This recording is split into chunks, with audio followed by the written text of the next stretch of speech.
Vous savez, nous, les éleveurs sont nos voisins.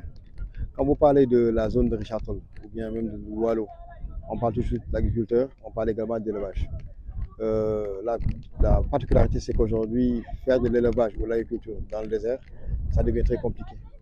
Et comme je vous dis, nous, on a 15 000 hectares et ce n'est pas les gardiens proprement dit aujourd'hui qui pourront gérer la sécurité de nos installations. Forcément, aujourd'hui, c'est la bonne cohabitation, la bonne entente qui permettra un peu de garantir un peu toutes ces activités.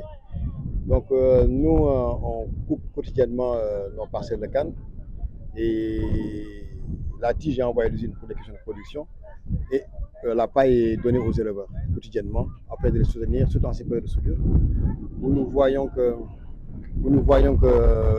les premières pluies n'arrivent pas encore. Et comme vous le voyez autour de vous, le tapis herbacé a disparu depuis le mois de novembre. Donc forcément, c'est toujours encore une manière de les accompagner à ces périodes difficiles de soudure.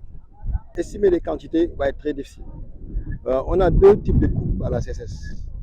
On a la coupe mécanique, on a la coupe manuelle.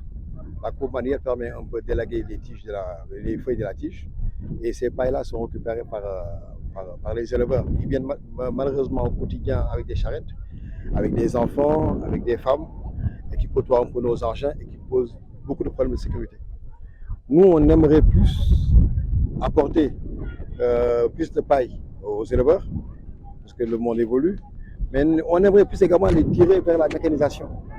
C'est-à-dire aujourd'hui avoir la paille avec la coupe mécanique, les boîtes comme les boîtes que vous voyez là, et créer des points de collecte, de distribution qui permettraient d'alimenter les éleveurs qui sont dans la zone.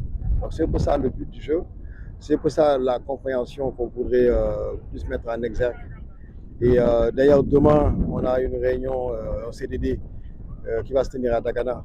Ce sera l'occasion encore une fois de rappeler un peu ces actions de modernisation qui pourraient éviter les tracasseries que nous connaissons aujourd'hui.